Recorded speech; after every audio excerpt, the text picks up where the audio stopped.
internautes, partout où vous vous retrouvez, ça dépend de l'ère à laquelle vous êtes connecté, scotché, cimenté à travers cette très belle émission qui est bilinguephone, Loba Petoyoka. Loba Petoyoka, une émission d'actualité.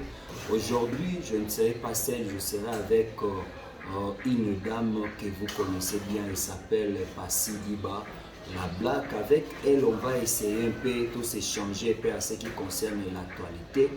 Vous voyez bien que Jean-Marc Aboundou, qui est vice-président de l'Assemblée nationale, il séjourne à prison de Makala. La prison Makala qui a arrêté. Mais c'était prévu depuis hier lundi de comparaître la justice. Selon les informations autour de la possession, Jean-Marc Aboundou il se retrouve malade. Selon les informations, moyen à comparaître la justice et à la quitter. Deuxième issue, c'est que il paraîtrait que Stade Nae, ça a été inauguré par le vice-gouverneur Jekoko Mulumba. Jekoko Mulumba, vous voyez que bango kuna na Kingabo Jekoko azalaki adversaire Nae ya makasi parce que Kingabo le loba benga ngoma belé ya Jekoko. Mais lorsque Jean-Marc Aboundou IDP ses pouvoirs, Jean-Marc Aboundou Kaboli Mabele wana yena Jekoko Mulumba.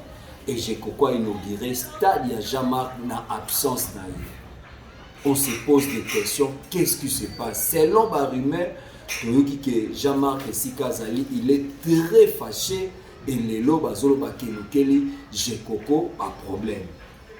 On va essayer aussi de parler à ce qui concerne les 21 000 $. Oyo ndeko na biso to pe mwana mboka Martin Fayulu alobaki pona ba député to moni intervention la mère Mende alobi ke Fayulu atika ko se former na ba réseaux sociaux pas ba youtubeur parce que 21 000 $ wana ezana ba vacances parlementaires na kati na ba frais de fonctionnement nyonso ba député na kati nde sala dans l'assemblée 21 000 $. Il faut Martin Fayulu alobela bana mboka bosembo. Mais pourquoi azo déformer makambo eza semboté azo ko sa population? Et puis maman Marie Oboyebaki o maman Denise ta bakanyo maman Denise ayambaki a PC toli. Mais toujours mona kaka maman Marie azo continuer kaka ses actions koloba loba tant que membre ya ICD. O to yambe aza mona mwasi en tant que femme a ko émettre peu point de vue na ye. Bolanda na jingle oyo tozonga sima. Comme ça, bon mon invité la biso, c'est pas. Merci beaucoup amis internautes, merci na régie kuna bomoni bilomoko jingle to senga bino bo s'abonner massivement na chaîne na oyo epesaka bino ba actualité eza Okapi communication bo s'abonner bo liker pour les anglophones pour les francophones bo aimer ma vidéo na biso et pourquoi pas aussi une façon de bien nous soutenir les alliés que vous partager ma vidéo massivement partager na ndeko papa ndeko maman amis connaissance na yo pour que et permettre biso tous en sous na courage ya kosa la bilo musala. J'espère que vous moni liboso na nga toza na produit za o ezo soutenir biso au nom ya Asekof eza Asibel. Asibel, Asekof signifie Action chrétienne émise de compassion à ma faveur. O eza l'objectif qui a pour soutenir ba orphelin, pour soutenir ba veuve, ba personne vulnérable, na ba personne démunie. Au sein Asekof ba sala ka ba produit za nini. Liboso na nga j'espère que bomoni otobengi J diabétique. J diabétique o eza pona bato baza na problème à diabète. Il y a premier degré na deuxième degré. C'est-à-dire na J oyo obadobela yango meli na tongo après les repas. Omeli sous na pourquoi après les repas. Ou soit soko za ba permanent na ndako fomela ngo tongo midi pourquoi. Mais soko kenda musala na conseiller omeli na tongo après les repas pour que musala et puis na pourquoi après les repas. Et puis J oyo eza na ba inconvénient eza lozwaka ba insuline omela no J oyo sans problème.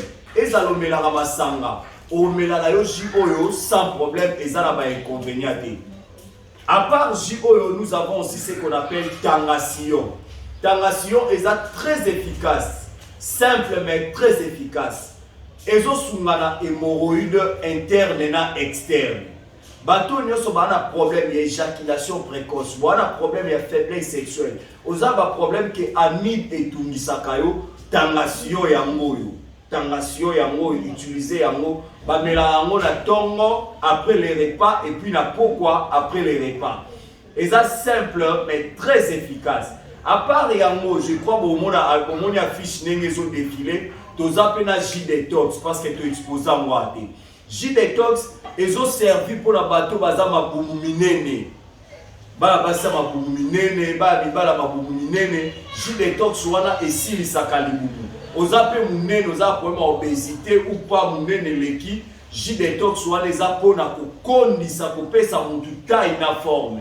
Ko hésiter te numéro na biso eza ngwana plus 243 89 67 48 671. Donc manager c'est junior mwabo obeninga na kopeso ba orientation zape na besoin et que des potes et que d'Afrique bisika nyonso voyager tout ça la capoli tout tindelio et sika nyonso o izwanio. Merci à la réalisation tout ça na maman Passi maman l'actualité nous oblige to ya mbote ndeko mbote mwana mboka junior moyo wapo mbote na balandi nyonso bazalaka wana pona kolanda biso o bazalaka pe wana tango bayokaka ke c'est la blague à la télé bayaka mbango pona ko s'abonner pe ko partager ba lien na bossa na kamingi te bana bandu bana okatanga bana mbushima bana moneditu bana ya bandu bana Équateur bana bandaka na bossa ni binote bana kitoi na pesi bino mbote parce que bozalaka wana pona ko s'abonner massivement na bossa ni te ba oyo ba partager en désordre ba diaspora na bossa ni binote kuna na zotala Anastasia Weaver ma grande soeur propre depuis les États-Unis na pesi ba mbote na ete bossa ni kate ba mbote na bino soki permission beye na kopesa ba. Merci beaucoup aussi à toi, celui que j'appelle Roger le combattant. Azamoko Alana Pébiso, de temps à autre, il soutient aussi le journaliste. Et aussi, je fais clin d'œil à celui que j'appelle mon vieux Adrien Chamotomètre, Ngomano et Beleni. Parce que l'actualité nous impose à faire à Jean-Marc Kaboul. Donc, non, à point, l'autre des Alaki Mokola Lendi, il paraît que Jean-Marc Kaboul fallait comparaître la justice, ça t'es ça.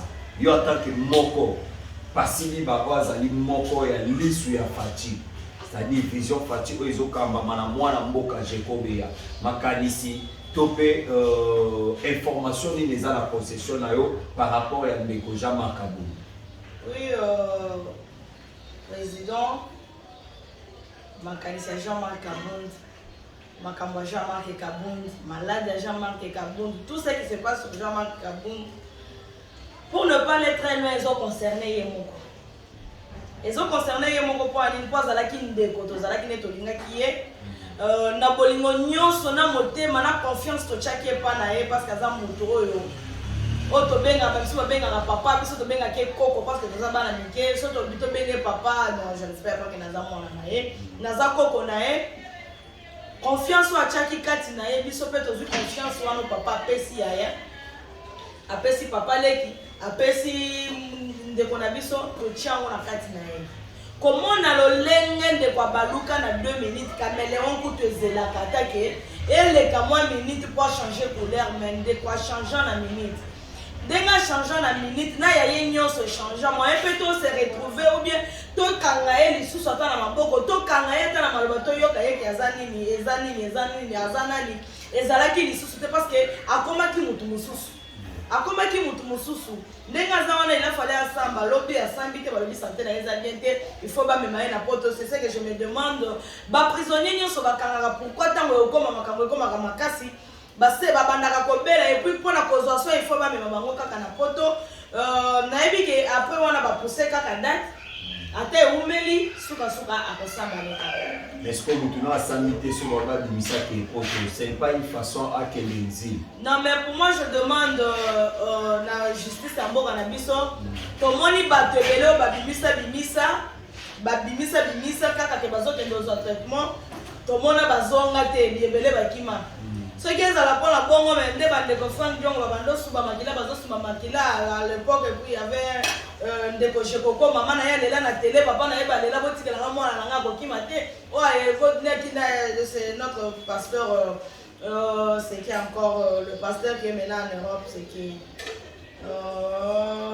pasteur Bayakao Bakanga Koutino, Azalaki na prison, elle est là, bimate.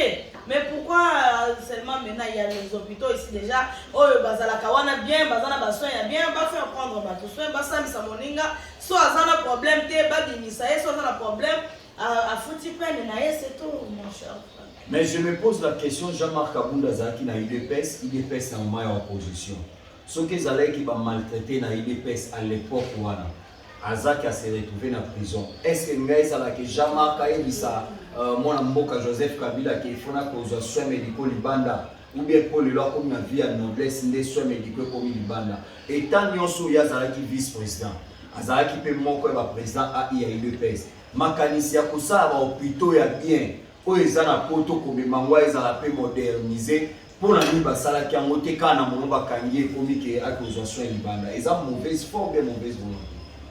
Non, kokende accusation na ye libanda eza problème te aza mutu. Kokende accusation na ye libanda deux fois je ne sais pas. Na opposition basala ki na hôpital babando kende te. Na opposition tout le monde connaît soin ici.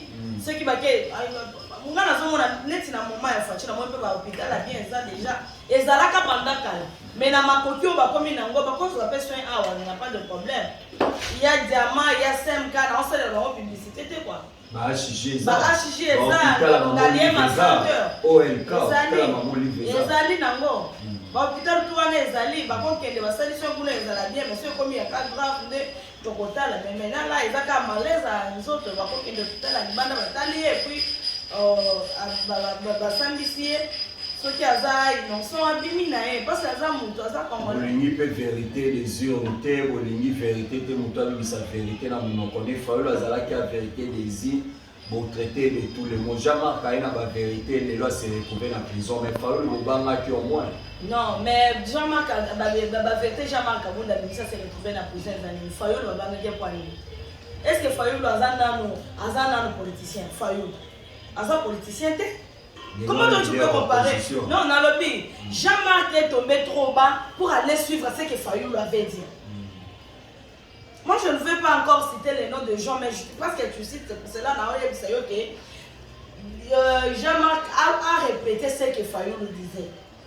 Et maintenant, ce n'était pas le moment, ce n'était pas... Asamba, lobby Asamba, ça va preuve. Il y a Makambutu à lobby, Abimi, c'est moi, personne. Ce que Fayoul, ce gars, le Barabino, on a déjà tout le monde avec.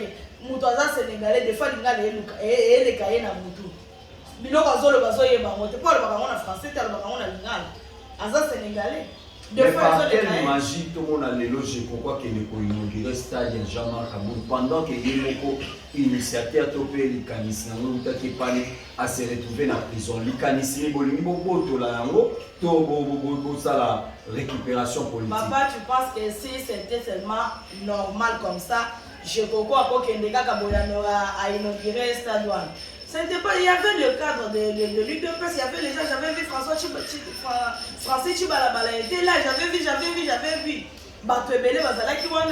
Mais j'espère que l'école makambo bango basali na ba trouver mieux pour na kosala ngo ngana ko kendo kota te pour na koyeba ke je kokona Jean-Marc Kabunda bazana problème parce que j'espère bien que ndambo abatu na kinga ba wana c'est je koko ya pesa mo Jean-Marc Kabunda parce que Jean-Marc Kabunda il a place à postuler car on a ça.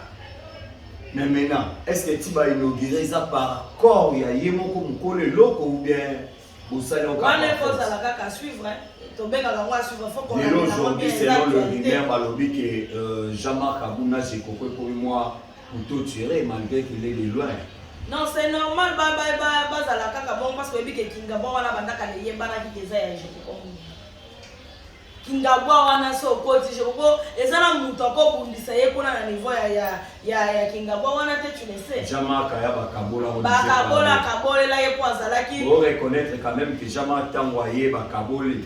Oui, c'est normal parce que je comprends à se retrouver dans l'IDPS, Jean-Marc Azalaki Mouta IDPS, Bazalaki Wana Bangonio Sosko, Monique, Yaya, à quoi Bando Boussilé, qui télé, à quoi Bando Boussilé, Yaya Teto Zalaka, Wana pour la République démocratique, pour la Mamouna Bissoté, et puis population, Tozo aider, les populations, il y a Libanda, il y a population, il y a Katia Capitale. C'est-à-dire qu'il y a un qui place mon corps, Sangani, Yokani. Ce que tant moninga sali déclaration, alors que ça ne va plus la politique à la tête, je ne vois pas ce qu'il y a il y a les compétents là-bas, il y a le ministère là-bas, il y a. Moi, je ne suis plus de l'UDPS. Maintenant, qu'est-ce que tu veux que Jean Coco puisse faire de Jean-Marc Kabunda? Mais, Bino Batouana Katia UDPS. na histoire ya stade wana ezalaki stade privé ya Jean-Marc Kabound ou bien ezalaki stade azosala yango au nom ya UDPS ou soit au nom sous le patronage du président de la République. Jean-Marc Kabound a tikalo sala eloko au nom de l'UDPS, au nom même pas de président de la République, on n'a même pas de heureuse mémoire à notre docteur Etienne Tshisekedi Mulumba, même pas pour lui. Mais tant que tu vas voir complexe scolaire Etienne Tshisekedi, stade, ça devient quand ça complique les choses. Quand ça complique les choses, ben là, oui, et comme un boum. Merci beaucoup, amis internautes. Tozokoba petit à petit, nan Nekonabiso.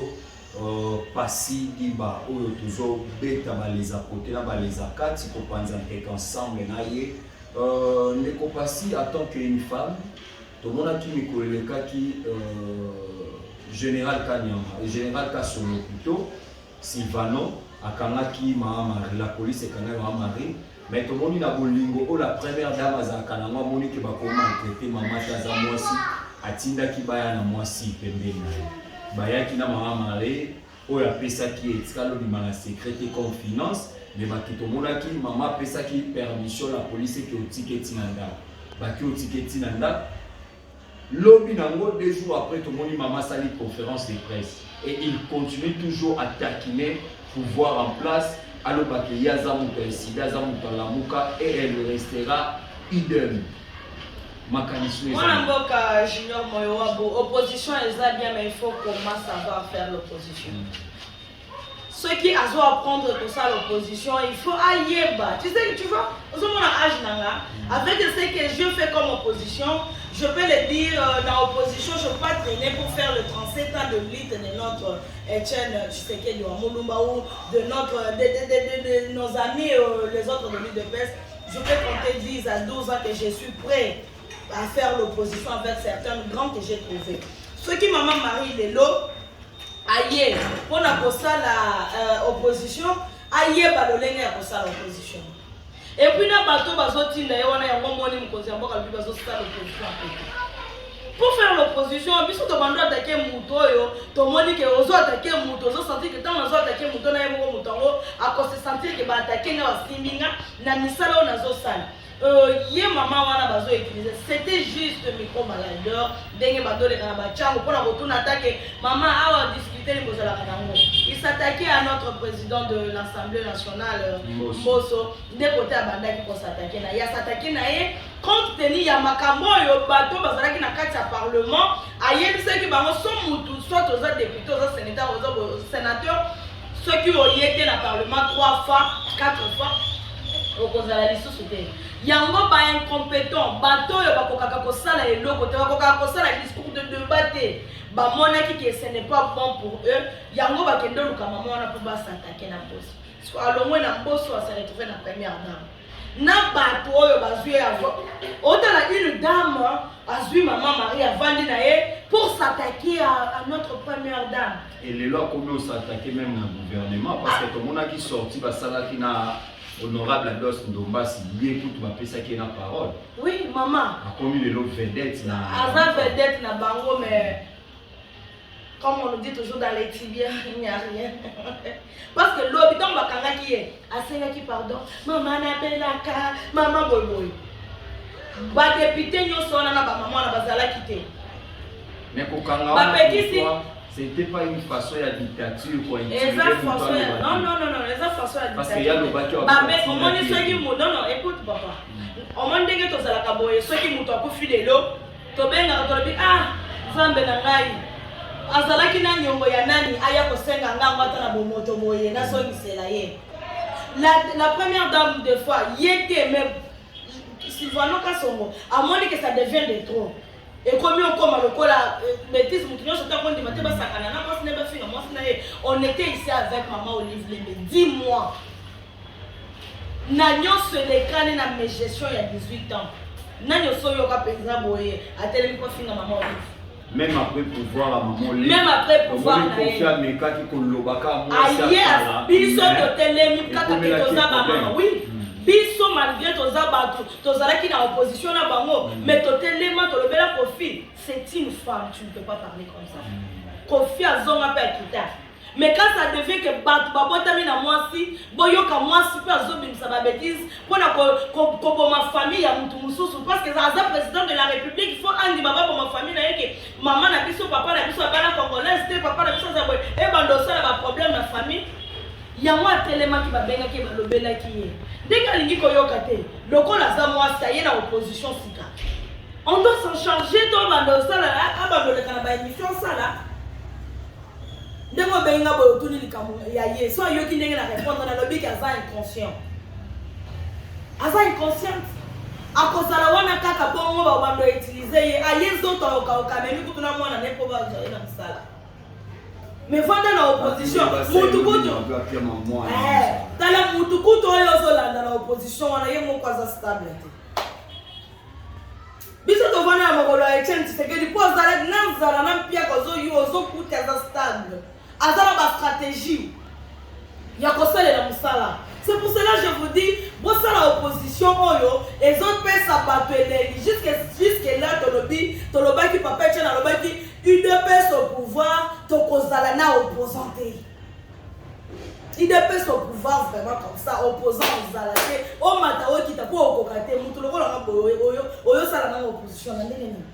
Donc selon eux, il faut les opposants. Opposant ya banani. La muka asa opposant ya banani. Bafona la bango wana bazwa bango la bango bazozwa baza ba opposant ya banani. Bazwa mbongo. Même salaire ba opposant pe ebimaka. Bango ba lobi ba yemo ba lobi yango yoka diete. Oui. Asa opposant ya kamongo. Alobi na sa opposant ya kamongo ya opposant. Même dans lobby Martin Fayoulou $21,000 au Atisaki ba député bazozwa. La merveille de la sortie médiatique nae a dit que Mongwana est à l'ensemble, ils ont qu'à répartir, n'a pas rubrique s'il faudrait utiliser terme wana, c'est-à-dire vacances parlementaires c'est un député Mongwana qui est dans l'eau. Fait des fonctionnements avec député na Katouane dans l'ensemble et ça la montawana. Tout le monde peut des les airs ailleurs à sali à sortie médiatique. À marteler le but qu'il vient en Fayoulou, il faut le bac à vérité, qu'on traite pas tout ce qui est pour vivre malade.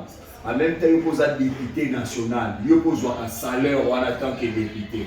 Ce qu'on a dit dans le thème, on a réellement opposé, qu'il y a un salaire, on a dit c'est autre chose, mais le salaire n'a pas été bima. Que dis-tu par rapport à ça? Oh, mon président, notre Junior Moyowa Bouakala, j'aime bien t'appeler comme ça. Fayoulou, yamona lobi na Fayoulou na Maria Babilo moko mitou na bango esa la miete. Tu sais que Fayoulou a 5 députés. Chosifié. Oui. Bazana 5, baza yemo bazana 5 députés.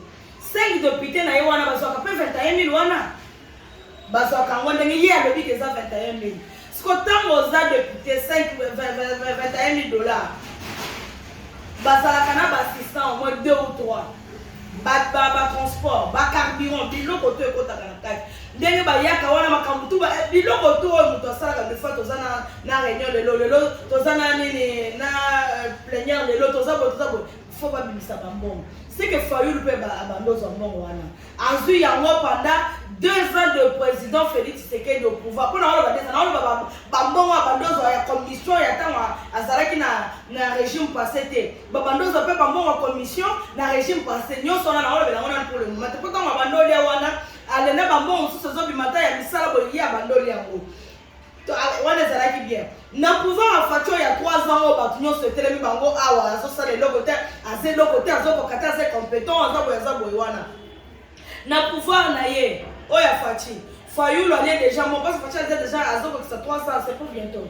Fayoulou allié mbongo wana to lo bakaka 2 ans na ndamba ningati kaka ndambo wana kwa moni ke tokomi o ke pembeni ya ba élection pour abluka réplique nini eloko moko ko beta po ebet sa biso mutu to landa ye yeba ke za opposition ya kala wana te peuple congolais ça prendre en charge azali sous peuple au bando ko saté c'est que yo so yeba ki 21 millions de bando bima na 2 ans nyonso o sombi ba biloko o poste o sombo ko sala pe loko te pour la population bando yana ba discours à l'hôpital cette fois-ci o akoki na ye le côté akoki ko sala la biso ata discours à 21 millions elingisi union sacrée elingisi ekoningisa union sacrée ndeni ba on baza na kati ya union sacrée bulu ba ye ba mbende ba ye ba ministère ba ye oui ba ye pour na koloba que ces alukuta n'amène plus le discours pareil au peuple congolais yakana discours ya boye au moins une place moko facha koki ko salate avec le million que tu es en train de préparer ton campagne là zo ba million wana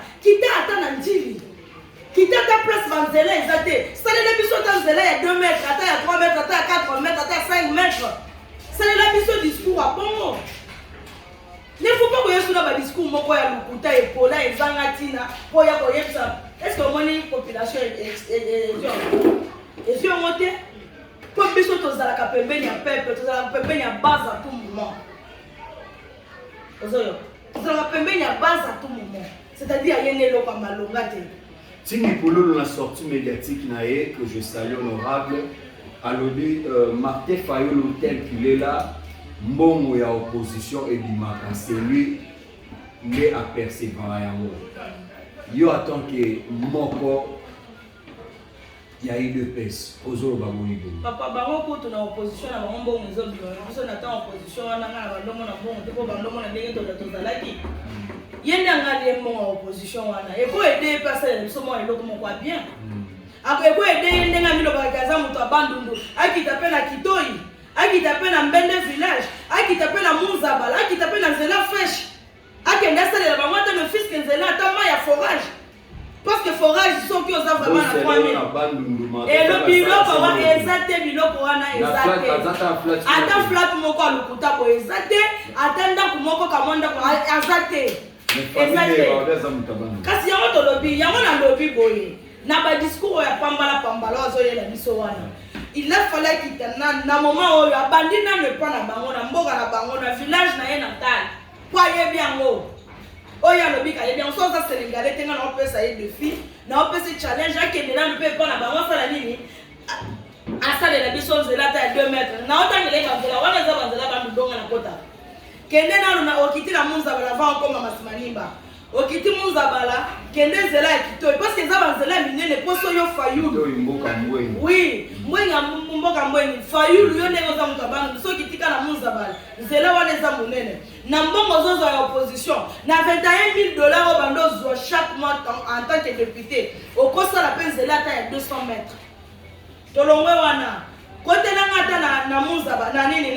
na mbende village kota kaka wana vango koma na bandu ville salela ngata mo eloko moko a bien ya bana mboka na ba se retrouver pour ba voter yo mbalezo ya kota ta na idiofa salela biso biloko ata olokola mwana mboka jekobe ya auto sale para bino auto tambola kuna c'est pour cela tozoyebisa bino bandeko toza conscience biso moko to mise en charge muto yede biso na ba faux discours te oyo omoni oza muto abandundu so soutenir muswahili kosimba te so soutenir mulube yokende liboso te photo boma non yebisa evie yelanga discours ya ke omoni en ndege za boy to so totelemisi ata groupe ya 500 VK kobenga VK nini VK wana alimenter ta quartier KVA c'est KVA oui alimenter quartier mobimba oyo e kosunga biso yela biso discours wana nde eloko nazo senga devant moi senga ba opposant nyonso basala yango wana. Merci beaucoup amis internautes, nous acheminons petit à petit vers la fin de cette très belle émission. C'est bon. Merci beaucoup amis internautes, nous sommes toujours là avec Passy Liba. Passy, tout ça nous va sortir. Tout le monde, moi, je suis Vital Kamere. Asali sorti na ye, asali descente na ye na Goma. Est-ce que tu as un mot? Ils ont dit qu'on est chef de l'État, on est union sacrée, ou bien il n'y a pas un commis pour ça que en 2023 a postulé en tant que président de la République. Parce que dans le président de la République, il fallait normalement, selon quota, il y a un premier ministre, mais il n'y a pas de makambo ndenge ezalaki atande ko kamera place aza ayebi yango ndenge bayokanaki eza ba corps basalaki ezalaki bongo soki nazwi sikoyo soki ozwi wana ozalaki na majorité te il faut toluka FCC toluki FCC bayena kindoki na makambo na bango mabe nyonso na kati bakoki kopesa biso résultat ya bien te po tokoka kosunga mokonzi ya mboka na esaleli ya mosala mutu nyonso akoti oyo azalaki na FCC abanda osala mosala juste mpo na parti politique na ye mpe président na bango ya parti politique abanda osala mosala mpo na peuple ya congolais te FCC wana esali ndenge esalaki wana président amonike baposte ye esili te atiaki zirkab avec tout ce qui s'est passé comment ekosali makambo moto akoseli ye bablanchir ye papa omoni kolobake bablanchir ye wana eza ye na justice nde bayebi secret wana mais biso neti mutu lokola nga nayebi ke anégocie na ye na justice liboso abando boya parce que mutu tala kaka mutu lokola Vital Kamerhe toi-même Vital Kamerhe aurait commis ma prison sans que le président de la République Yesu kutu mwana nzambe yokana Yesu kutu mwana nzambe andimaki akokufa nebe boya sekwe na ye mais andimaki babeta ye bachuba ye après babimisi kwa ya kobima boyo siko Vital Kamerhe na ndenga zalaki wana il fallait ndima o biloko nyonso esalemi na ndenge ntango basolo li banégocie soki azwaki mbongo par exemple $200 alobi ke nazozongisa 150 oui wana humiliation mais ekosalema pete amonika azotraine na kati ya ndako akobima libanda bandosala koréalize mpe makambo mosusu ata aza na fonction te akobima libanda bando koprépare mpe biloko mosusu akozala koprépare mpe mpona mboka na ye soki peuple congolais mpe akose retrouvenalobi aza motu soki aprépare ça ne dit absolument rien mais ngai na ndenge nayebeli non omoni jour Vital Kamerhe bayaki bautaki na Félix côté bakendaki banda azala Vital Kamerhe monde ya bongo etikalo ya bango te awa na oloba côté ya asalaka mpe baplein wana te awa na Kinshasa naza na baimage ozotala boyombo ozotala population ozotala bomofandi kurampoka na ye na Félix akoprépare mpe campagne na ye tozala mposa baopposant mais na ndenge nga nazomonana nayebi te na ndenge nga nayebi motema na ye na ndenge afonctionne nayebi te ke akowelela mpe kopostule na 2014 fatala baopposition e baopposant aza na bango opposant aza te opposant petepete ye soki akoya kokota mpe kwasa akozela manda ya Félix nyonso nde manda na ye sili soki akopostule ekozala na troisième mandat chef de l'état asalaki de sens na ye na 2 Kasai yo en tant que Kasayen, en tant que moko ya UDPS. Olobi boni.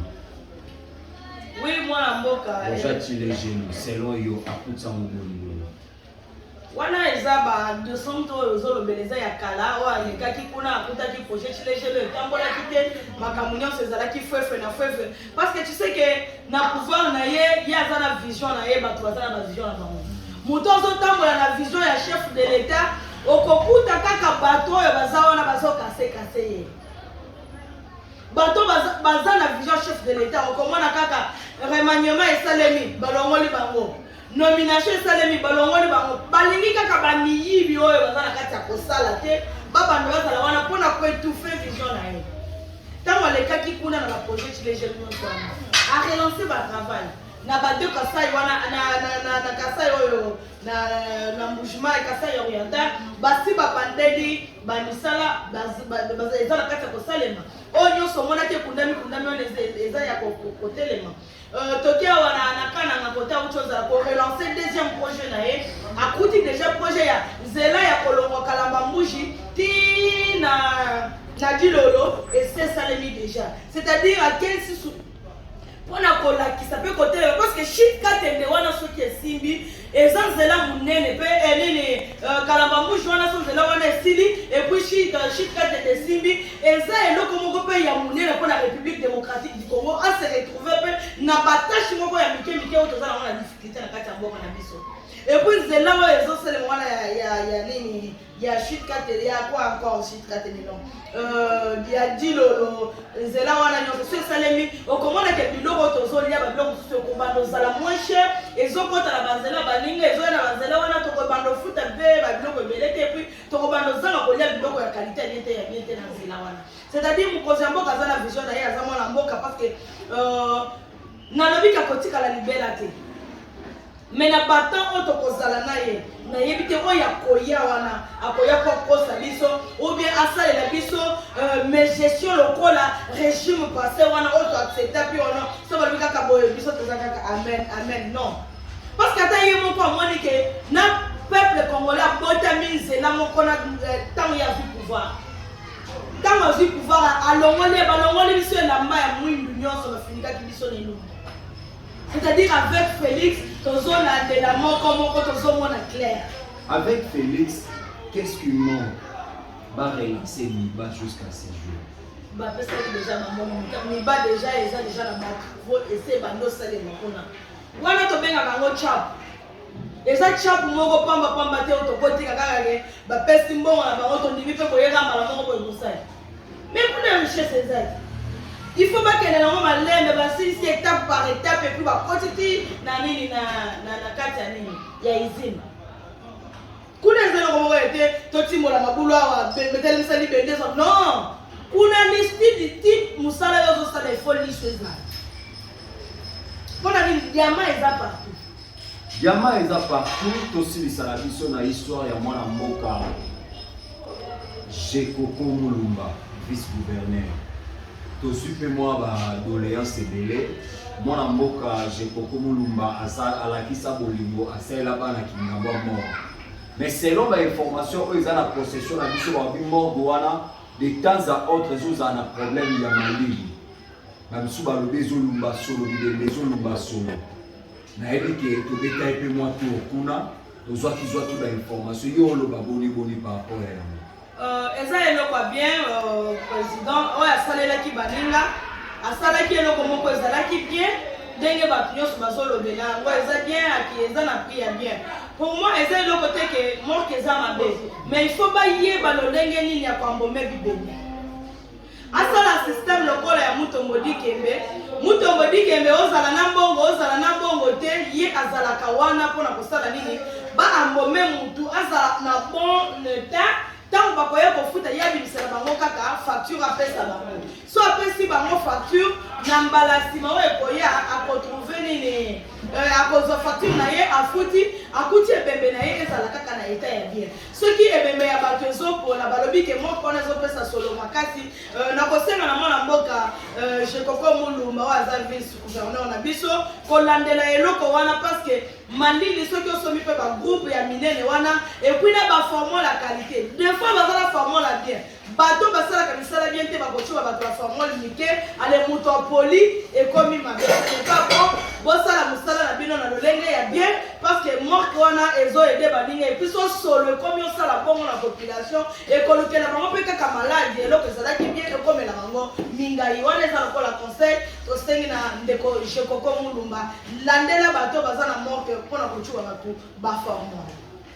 Merci beaucoup moi mboka pasi lelo totikio l'actualité ezobotama mikolo na mikolo. J'espère que l'émission Olobato Yoka tokozalaka toujours na besoin mwana mboka chaque fois actualité zali bokomona e to analyser ensemble na ye. Est-ce que moi liloba suka ezali pona émission lelo o koloba na ba yoka opesa pe numéro na téléphone? Oui mwana mboka nazo pesa merci mingi liloba suka na ngeza kaka ke topesa mokonzi ya mboka confiance topesa bato oyo bazoya na ba projet ya bien topesa bango chance na ba signature po bakoka ko réaliser ba projet na bango ozomona moto azo aux États-Unis ya na ba projet alobi to signer le fisc et contrat na sala na musala soki na sali musala et monani bo wana to ko réaliser makambo mais ozomona ba ministre mususu na ba DG mususu bazokoka ko accorder chance na bato wana te mwana mboka moto azo ko aider mboka na ye asengi bino mbongo te bo signer kaka oui bo signer kaka bino kozaka ka pesa ngana na chala diboinga na ngai pesa ngana na lia eloko wana pe eza na kati ya koboma mokonzi ya mboka eza na kati ya koboma pe population yango nazo yebisa bino ke la plaque d'Ivoire aza wana bon commenter, bon poser ma question, nous allons pour répondre bino. Et puis, ce qui est na numéro na pia, oye na esprit mon bon. otambola no makolo atima no kolema nazopesa bao balandaka nga mbote bao balingaka nga na bao balingaka nga te na bosani te napona ngai na mingi bavillageois na bavillageoise bana wana nyonso ya mboka napesi bino mbote so miyebi wa mwana mboka napesi yo mbote diaspora kuna namoni deja sopesi ya Roger le combattant mbote wazawa ya biso na bosani te les dinosaures les communicateurs privés du chef de l'État na bosani yo te na bosani te Albert Moulamba ngana na kobenga ye mingi Mike Brave so na lobi brave parce que aza brave aza combattant moko pe brave na pesi yo mbote depuis Londres place ozali na bosani te kopesa bandeko ya ngai mama na nga baboti nga na pesi ye mbote Dorcas na pesi yo mbote place ozali na bosani te bao basalaka force na nga Joyce Obed na pesi bino mbote et puis bao batiaka nga kitoko so na bimi na bilamba na ke tika basalela nga eza nango pressing M17 en face de l'hôpital bondeko bango kuna so ye na chemise na basket joueur moyo wabo okomona nga lokola euti magasin olati yango na obosana te oyo atikalaka na bango na ndako ya makati na bosani yo te na pesi bino mbote numéro na ngai eza 081 48 52 726 benga ngai pesa nga bafélicitation pesa nga conseil na oyo omoni na lobi ya mabe pesa nga conseil na oyo toza na kati ya kosala na mboka ya bien mpona bino bato ya libanda mpe kopesa biso bainformation mais so ye na attaque okozoyana. Merci beaucoup, chers abonnés. Merci à tous les internautes. Vous s'abonner massivement, vous liker, vous commenter, vous partager ma vidéo na biso et ça la biso va bien. Vous carte ma partie où les intéressants pour la vidéo, vous t'a ba TikTok, vous t'a un ba statut na vidéo, mais vous hésitez pour la santé na yo, ba produit yango tolobi. Toza la détox mincère. Ils allaient simple mais très efficace. Yom toza la munene, yom toza li munene, yom toza munene makas. Aux a besoin de taille pour hésiter, te ba détox mincère na biso ezali. Je crois que mon affiche na yango. Bon contacter biso. Et puis toza na tangation de mon ezali boso awa. Pour un problème il y a hémorroïde interne et externe, éjaculation précoce. Et puis problème il y a faiblesse sexuelle, naba amine. Bozangate. Bon, comme la biso, nous appelons la oyo qui c'est J à diabète, J pour la diabétique. Nous avons problème à diabète, il y a premier degré, la deuxième degré. Et ça, a un inconvénient à mon côté. C'est-à-dire, il y a qu'à contacter biso, comme la biso, benga biso, J oyo, et le sungo makas. Et ça, nous avons qu'à insuler les inconvénients. Et ça, nous avons qu'à masanga, les inconvénients. Merci na baonyo so ba hésitante pour soutenir ngai. Là je vois Georgette Maputa, une femme sage qui bâtit sa maison. Merci na baonyo so ba ebinga adisha motomètre. Merci na diaspora nyonso o vraiment bolanda ba émission na ngai et ça la nga vraiment bien sûr pour partager, pour s'abonner, pour aimer et ça la biso vraiment bien. D'ici là portez-vous bien à la prochaine numéro. Bye.